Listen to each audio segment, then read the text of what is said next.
Cristiano Ronaldo est en train de très mal gérer sa fin de carrière. Et j'ai très mal en tant que préparateur mental et émotionnel. Je n'aime pas ce qui se passe là. Vous vous rendez compte? Manchester joue contre Liverpool, gagne 2-1. Et Cristiano Ronaldo est mis au banc de touche. Qui aurait pu imaginer cela? Il n'est pas blessé. C'est parce qu'il gère très mal le désespoir, la défaite, le fait de ne pas être satisfait. Tout ça, ça s'explique sur le plan mental, émotionnel et comportemental. Comme Manchester ne joue pas la Ligue des Champions, et comme Cristiano Ronaldo dans sa tête, il aime gagner, il aime être au sommet des choses, il aime être en haut de la montagne, il n'accepte pas cela. Je vous explique tout dans cette vidéo. Vous allez comprendre pourquoi certains joueurs terminent mal leur carrière. Parce qu'en tant que préparateur mental et émotionnel, on accompagne des joueurs dans leur fin de carrière pour que ça se termine bien. Vous allez comprendre pourquoi un joueur peut être au top le lundi, 2 semaines après, on ne parle plus de lui. Je sais qu'il y a beaucoup de pros Ronaldo qui nous écoutent. Je vous demande d'être objectif. Et vous-même, vous allez comprendre ce qui se passe.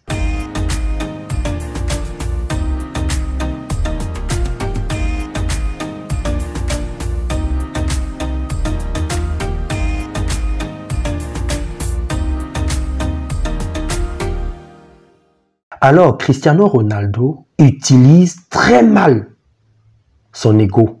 L'ego a 2 parties. C'est expliqué dans mon livre, ce que la forêt m'a appris.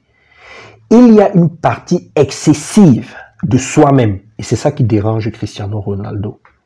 Dans sa tête, il est persuadé, sûr, qu'il est toujours le joueur qu'il a été. Mais la vérité, la réalité, ce n'est plus le cas. Parce que même son jeu a changé. Et ce qui amène Cristiano Ronaldo à avoir ce type de pensée, c'est parce que physiquement, il s'entretient très bien. Il est beau. Physiquement, il tient la route. Mais dans le football, il y a tous les jours des jeunes joueurs qui naissent. Et quand ils viennent comme ça, ils sont beaucoup plus ambitieux. Il y a des entraîneurs qui sont de plus en plus exigeants parce qu'on exige d'eux des résultats. 3. Quand tu as été un grand joueur, que tu as presque tout gagné, tu es animé. Tous les joueurs vivent cela. Tu es animé par une énergie qu'on appelle l'illusion. C'est-à-dire, c'est quelque chose de faux qui paraît vrai. Quand tu vois ça, c'est vrai, mais c'est faux. Ça veut dire quoi si on revient dans le foot? Ça veut dire que Cristiano Ronaldo, dans sa tête, il pense qu'il peut toujours faire autant qu'il a fait avant. Mais on sait bien que ce n'est pas possible. Parce que tu as des joueurs qui ne vont plus jouer que pour toi. Parce qu'ils sont plus ambitieux. 2. Ton âge ne reste pas fixe. Tu ne peux plus courir comme avant, faire des appels de balles comme avant. Tu ne peux plus te surpasser comme avant. Tu ne peux plus. Ça, c'est une réalité. Demandez à tous les footballeurs ou grands joueurs. Plus ils prennent de l'âge, plus ça devient compliqué à un certain niveau. Même si tu continues à t'entraîner, à travailler physiquement, le foot, ça va très vite. Il y a des réalités qui vont te rattraper. Et si tu es dans la mauvaise partie de l'ego, c'est-à-dire dans la partie excessive de toi-même, au lieu de prouver sur le terrain, tu vas commencer à être exigeant envers les autres, envers le club. Mais les résultats ne vont pas suivre. Je vous donne un exemple simple. Il va à la Juventus. La Juventus compte sur lui. Il n'apporte pas les résultats que souhaite la Juventus. Il aurait déjà dû s'arrêter et se poser la question en se disant, mais il y a quelque chose qui ne va pas. Qu'est-ce qu'il a fait? Il a préféré partir.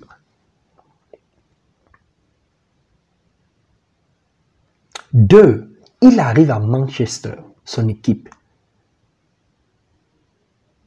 Il prend conscience que Manchester ne peut pas jouer la Ligue des Champions et il veut partir.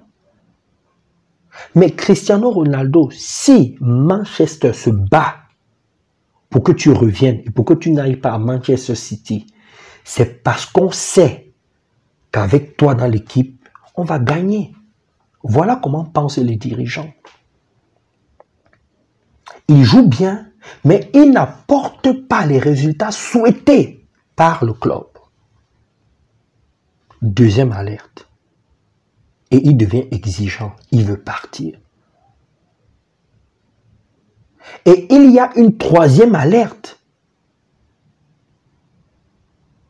qui aurait dû amener Cristiano Ronaldo à se poser des questions de fond. C'est celle-ci. Pourquoi est-ce que le Real de Madrid me laisse partir? Je vais vous dire quelque chose. Un grand club ne te laisse partir que si il n'a plus besoin de toi. Si il t'a épuisé. Et les dirigeants du Real de Madrid le savaient. C'est le cas aussi pour Sergio Ramos. Quand tu vois qu'un grand club te laisse partir, c'est qu'ils t'ont déjà épuisé. Seulement que toi, tu ne le sais pas encore. Observez bien le jeu de Cristiano Ronaldo lors de sa dernière saison au Real de Madrid. Il marquait les buts, mais on jouait beaucoup plus pour lui. Tout était centré autour de lui, mais il n'était plus le joueur qu'il avait été. Il faut qu'on soit objectif. Et ça n'enlève pas son talent, le bon joueur qu'il est, le grand joueur qu'il est. Et les dirigeants ont vu ça. Ce qu'il est en train de faire là, ça s'appelle de la survie footballistique. Quand tu es au top, tu n'es pas exigeant à ce niveau-là. Tu amènes le club à un certain niveau et c'est le club qui te supplie. Tu ne cherches pas à partir comme ça, non. Tu pars parce qu'il y a d'autres clubs qui te sollicitent et qui sont prêts à mettre des millions sur la table. Et là, vous avez vu que ça n'a pas été le cas. Il n'y a pas des clubs qui se sont arrachés, qui se sont battus à la porte pour dire « toi, on veut de toi ». Il n'y en a pas. Faites très attention à la partie excessive de vous-même. Que ce soit chez les amateurs comme chez les professionnels, beaucoup de joueurs de foot ont ce problème-là. Il y a des joueurs qui sont persuadés qu'ils sont forts, qu'ils sont meilleurs que les autres. Mais sur le terrain, ils vivent d'autres réalités. Actuellement, c'est le cas du grand Cristiano Ronaldo. Il n'a pas fait le job. Et Manchester peut de temps en temps se passer de lui. Ils ont gagné contre Liverpool, il n'était pas sur le terrain. Et ils sont en train de lui faire passer un message. Et en lui faisant passer ce message-là, le monde entier, le monde du foot est en train de l'observer. Ça, c'est le premier problème qu'il rencontre. Et ce problème aussi vient s'accentuer dans son comportement, l'amène à perdurer dans son ignorance parce que quelque part dans sa tête, il est toujours en concurrence avec Lionel Messi. Il ne faut pas croire. Parce que Lionel Messi est un carburant pour Cristiano Ronaldo.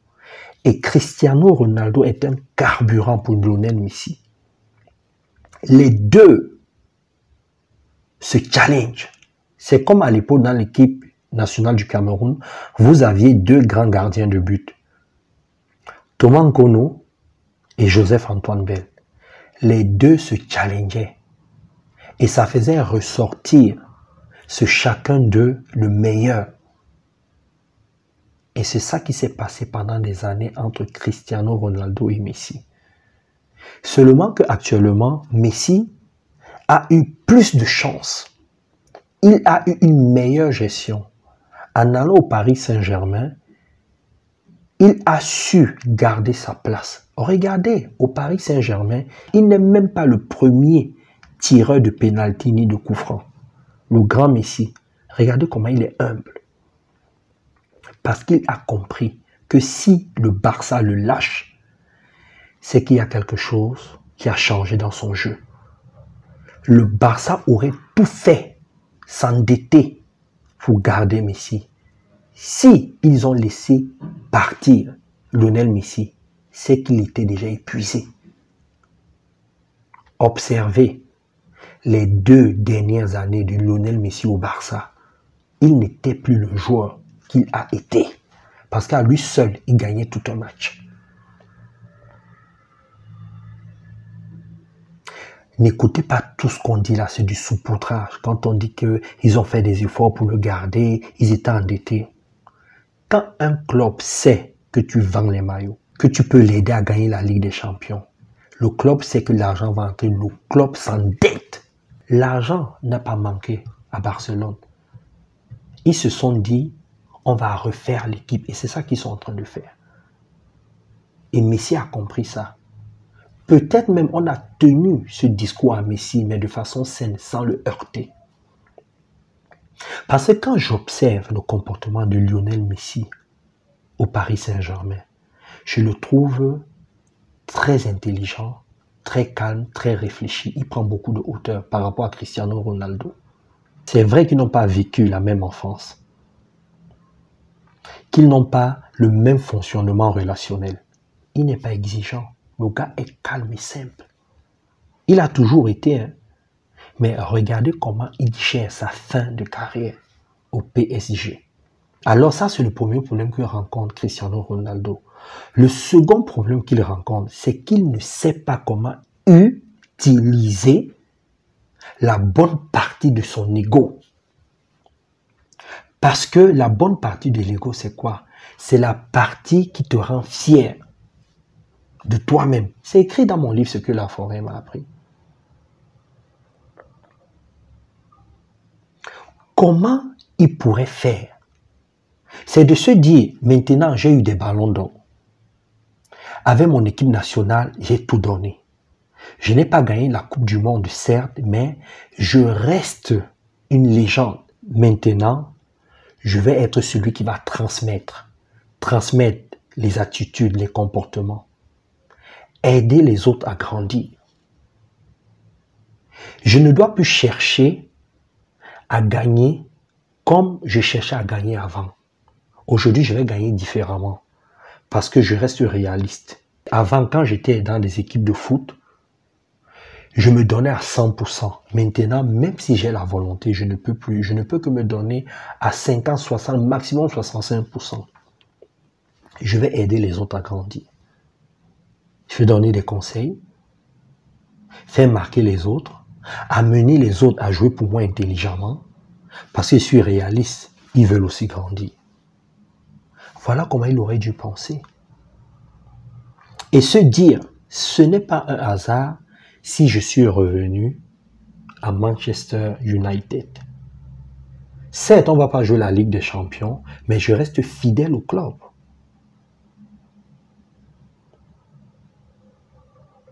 On sera en seconde zone, mais on va faire quelque chose de génial. Ça aurait tout changé. Faites très attention à la partie excessive de votre ego. Ça va tout le temps vous desservir. Ça vous plonge dans l'illusion. Ça vous fait croire que vous êtes toujours trop beau, que vous êtes toujours au top, alors qu'il n'en est rien. Faites attention à vos souvenirs. Les beaux moments que vous avez passés avec certaines personnes peuvent se retourner contre vous et devenir des cauchemars. C'est le cas de Cristiano Ronaldo. Qui aurait pu imaginer qu'à Manchester United, il sera au banc? Personne. Même dans vos vies professionnelles et personnelles, quel que soit le domaine, écoutez ce que je vous dis. Il y a plein de clubs qui auraient pu se battre pour Cristiano Ronaldo, mais ces clubs savent qu'ils coûtent cher et qu'il ne va pas apporter le rendement souhaité. C'est compliqué pour lui, les amis. Tout ça, ça se travaille mentalement, émotionnellement pour avoir le bon comportement. C'est un problème d'ego. Il ne sait pas comment gérer ces deux parties-là. Ce n'est pas évident si on ne te coache pas. Ce n'est pas évident. Parce que tu as le regard des autres. Tu as tes propres démons intérieurs.